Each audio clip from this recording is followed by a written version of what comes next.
Hello,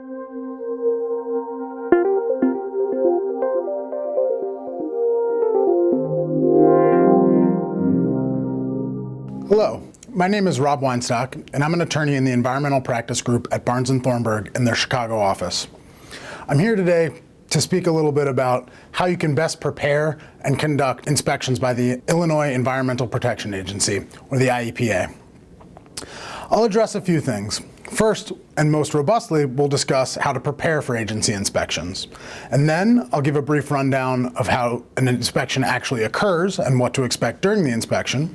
And finally, I'll provide a few tips on what to do after an inspection.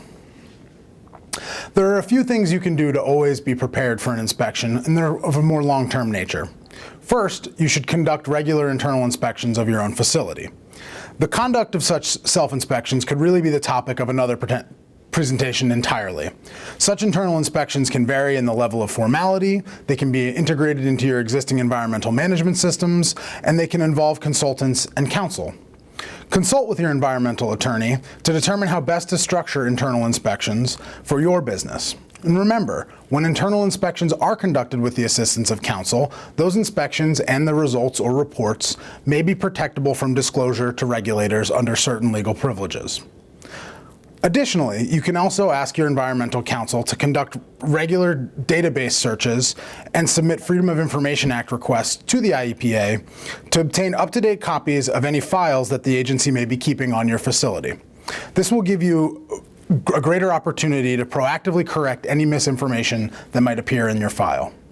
Two other quick tips for things to do to be prepared in advance of an investigation is to always conduct regular employee training, both in terms of what the actual production processes your employees may be conducting, but also how to deal with agency inspectors when they are on site. And most importantly, perhaps, is to designate a facility contact, a single person who will deal with your agency contacts and will host them during any inspections. One of the other important ways to prepare for an IEPA investigation involves sound record-keeping practices. You'll want to establish procedures for maintaining documents, and you'll want to have a carefully considered document retention and destruction policy. This will save space, avoid confusion, and minimize the risk of any unnecessary disclosures to regulators during inspections. Keep in mind that IEPA inspectors have authority to review and copy any records you do keep. Therefore, when the inspector asks to review your records, be responsive and helpful. Keeping your records well organized at all times will allow you to quickly locate and provide the requested documents. If you're able to provide the specific records requested, you'll avoid over-disclosing to the inspector by unnecessarily sharing files that were not requested but may contain information that triggers further IEPA inquiry. IEPA's stated policy is that inspectors will examine current records as well as records that go back 3 to 5 years. Keep that time frame in mind. There is no legal requirement to retain documents over that span, so when you're crafting your document retention and destruction policy, put thought into what makes sense for your business, and of course, consult with counsel.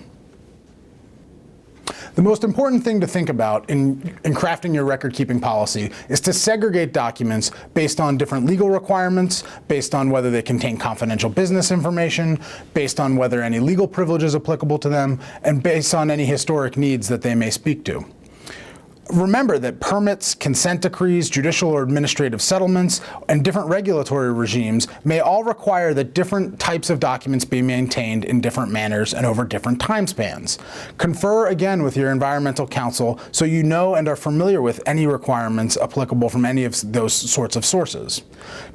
Additionally, don't use overly general categories of documents such as environmental compliance when you're keeping your documents stored. Instead, have a more specific organization so that you're not providing air emissions data to an inspector focused on cooling water discharges.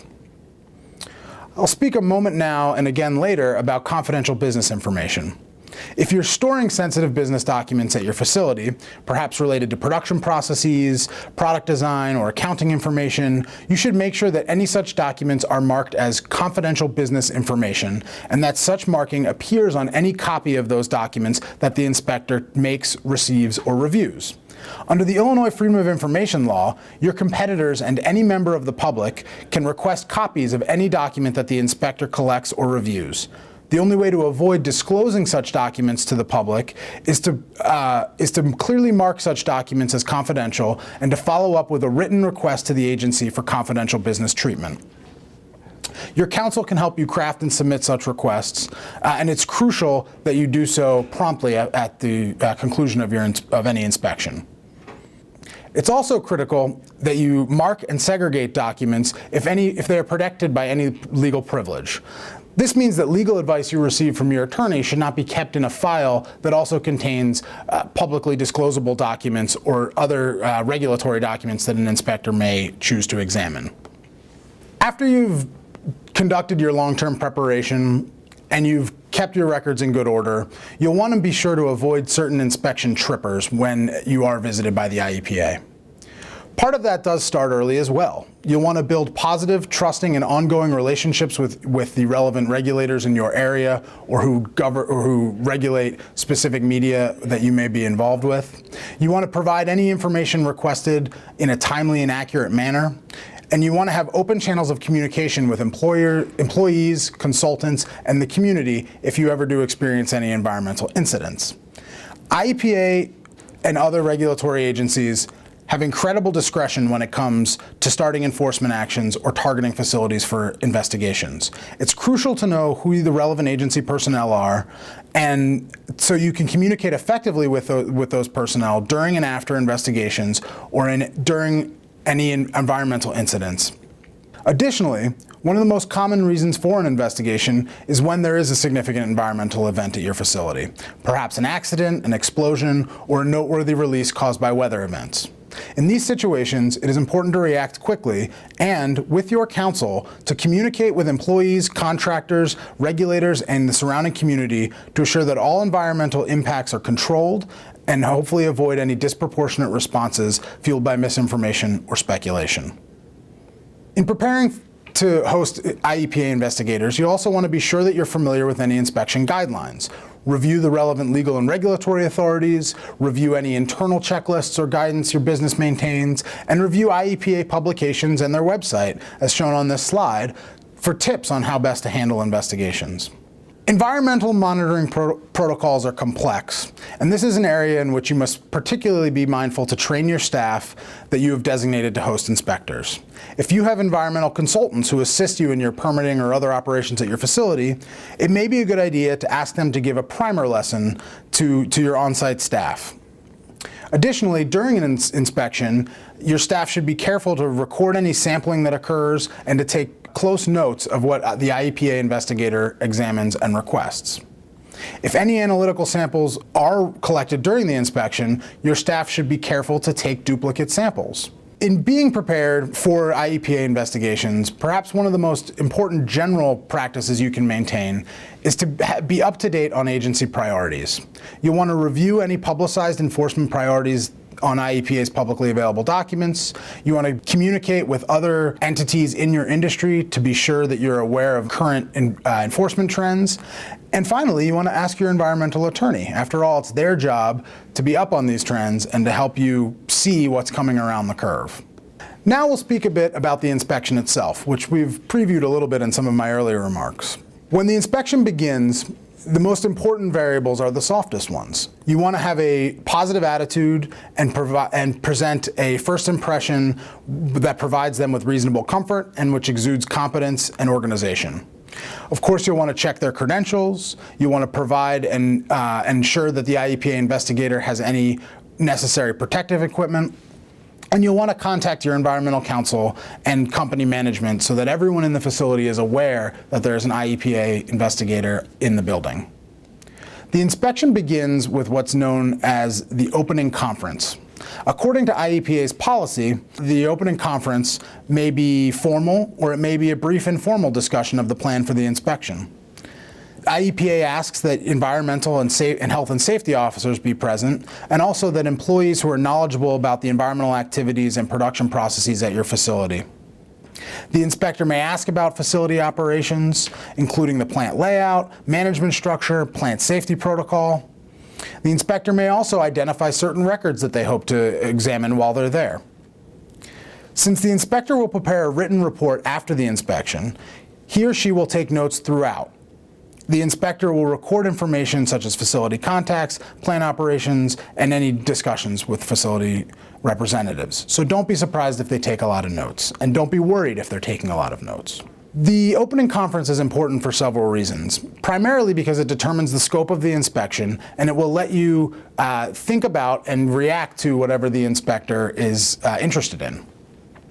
Additionally, it'll provide you an opportunity to ask if samples will be collected, if files will be reviewed, and if photographs will be taken. On the subject of photographs, it's important to note that if the subject of an inspector's photograph is itself confidential business information, perhaps a proprietary production process, you'll want to request in real time that the inspector mark that photograph as confidential business information, and like any confidential document, you'll want to follow up with a written FOIA request after the inspection to ensure that it's treated as confidential if any records related to the inspection are requested by a third party. Now a few general tips about how to handle the inspection during the inspector's time in your facility. First, minimize comments and banter. It's important to be friendly, but it's also important to avoid triggering any suspicion on the part of the inspector. If asked questions, don't speculate. If there's any uncertainty about how to respond to the question, simply delay and defer. Politely ask the inspector if you can get back to them on the issue, which will also give you an opportunity to further consider the question and confer with counsel or consultants. Again, take detailed notes of what the inspector reviews, of any comments they make, or any specific questions they ask. Duplicate evidence, as I mentioned with samples before, and also with photographs. This means it's important that your facility have sample containers and a camera on hand and ready at any time. You'll want to follow up with your consultants if any samples are taken so you can have your duplicate sample analyzed quickly and arrange for any necessary lab services. If the inspector requests records, bring those records to the inspector. Don't bring the inspector to the records. Again, you'll want to take the inspector to each location they request strategically. You want to control the access to your facility that the inspector has to the extent possible, and you also want to make sure you are presenting your facility in the best possible light. In the end, odds are in the inspector's favor that they will find some violation or some arguable violation. As I mentioned before, environmental statutes and regulatory regimes are incredibly complex, and the possibility for technical or paperwork violations always looms.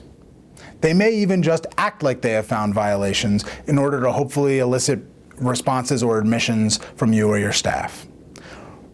They also may not fully understand what it takes to comply, and they may have a limited understanding of broader legal or regulatory issues that may impact what's going on at your facility. So if the inspector does indicate that there's a violation or suggests that something is amiss, remain calm, take notes, avoid admissions, and contact your counsel immediately after the inspection. Under IEPA policy, all inspections conclude with a closing conference. This will give you an opportunity to seek the inspector's observations and to assure the inspector that you'll follow up quickly in response to any requests for further information or any violations. It'll also give you an opportunity to politely correct any misstatements that the inspector has, or correct any misapprehensions they may have with respect to your production process or what's going on in your facility. After the inspector leaves, there are certain steps you should take post-inspection to ensure the best possible record of the inspection for your facility. Follow up and request in writing a copy of the inspector's report. You'll also want to draft your own internal report of what happened. If any inspection leads to further legal action down the road, you want to mark this internal report as privileged and confidential and share it with your environmental counsel. If any violations are found, IEPA will provide written notification spelling out any issues and any required corrective actions. Again, as I mentioned before, you'll want to follow up with a formal request for confidential business information treatment for any documents that should be protected under that doctrine. You may want to have environmental counsel submit a post-inspection Freedom of Information Act request to the IEPA so you can ensure that you have a full record of any IEPA documents created in connection with your inspection. Finally, if there are any violations that require a response, Before you do respond to them, you need to be sure to consult with your environmental attorney and with any environmental consultants who assist you at your facility. It is crucial to immediately and thoroughly analyze any allegations so you can lay a solid foundation for your response. Remember, if there is a violation alleged, the legal implications of that violation could go on for months or even years, and the first crucial responses to IEPA allegations are the ones that will shape the course of the future enforcement action. Thank you for your time, and please don't hesitate to contact myself or my colleagues at Barnes Thornburg if you have any questions or if we can assist in any way.